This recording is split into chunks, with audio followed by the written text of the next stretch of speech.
জমি জায়গা কিংবা সামান্য কিছু খাবার বা অর্থের জন্য দুই ভাইয়ের ভেতরে সম্পর্ক নষ্ট, দুই বোনের ভেতরে সম্পর্ক নষ্ট হয় আপনাদের, হয় না? চলুন আমরা আজকে চলে যাই সেই ছোটবেলার একটা ছোট্ট গল্পে।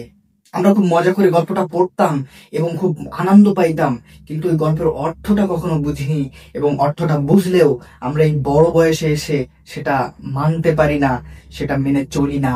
যার জন্য আজকে সামান্য কিছু অর্থ, সামান্য কিছু স্বার্থের জন্য আমাদের আপন রক্তের ভিতরে ভাই বোন কিংবা পারিবারিক কিছু মানুষের সাথে, যাদের সাথে একসময় খুব ক্লোজ ছিলাম, খুব ভালো সম্পর্ক ছিল, তাদের সাথে সম্পর্কগুলো নষ্ট হয়ে যায়।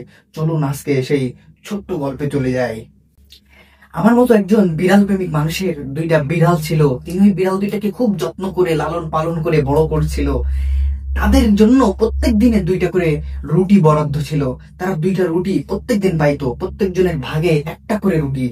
একদিন তাদের দুইজনের ভাগে একটা রুটি জুটলো, অর্থাৎ ওই দিন মালিকের রুটির ভান্ডার শেষ হয়ে গিয়েছিল। এই জন্য তাদের দুইজনকে একটা রুটি দেওয়া হলো এবং বলা হলো, তোমরা এই রুটিটা ভাগ করে আজকের মতো দিনটা চালাও, কালকে থেকে আবার তোমাদের দুইজনকে দুইটা করে রুটি দেওয়া হবে।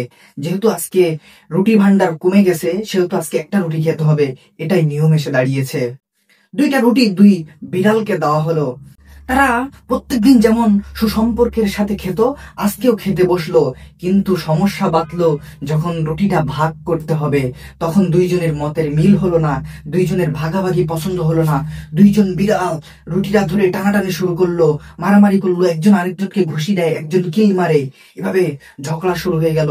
দূর থেকে মালিকের একটা পোষা বান্দর গাছের ভিতরে বসেছিল, বানরটি লাফ মেরে চলে আসলো। কিরে, তোরা মারামারি করস কেন? কি হয়েছে, কিসের ঝগড়া?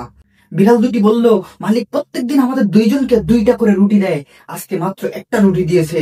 আমি বলছি আমি ভাগ করি, কিন্তু ও বলছে না আমি ভাগ করি, এবং দুইজনের ভাগ আমাদের পছন্দ হচ্ছে না, যার জন্য আমাদের ভিতরে ঝগড়া বেঁধে গিয়েছে।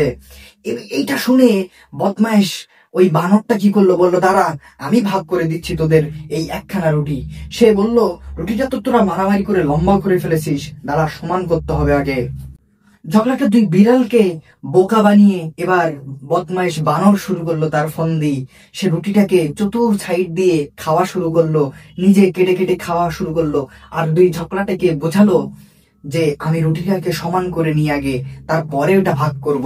করতে করতে করতে করতে করতে করতে খেতে খেতে সমান করার অজুহাত দিয়ে ওই বদমাইশ বানরটা পুরা রুটিটাই খেয়ে ফেললো। এবং তাই দেখে দুই বিড়ালের মাথায় হাত পড়ে গেল। হায় রে, আমরা দুজন ভাগ করলে অন্তত অল্প করে হলেও তো ভাগে যুক্ত, এখন তো পুরো রুটিটাই বানর খেয়ে ফেললো। এবার বদমাইশ বানরকে তাড়া করা হলো, লাফ মেরে সে গাছের মগডালে চলে গেল, তাকে আর ধরা গেল না। এভাবেই দুই ঝগড়াটের ভিতর থেকে, সুসম্পর্কের দুই বন্ধুর ভেতর থেকে একখানা রুটি গুম হয়ে গেল, এবং খুব সযত্নে সেটা খেয়ে ফেললো বানর।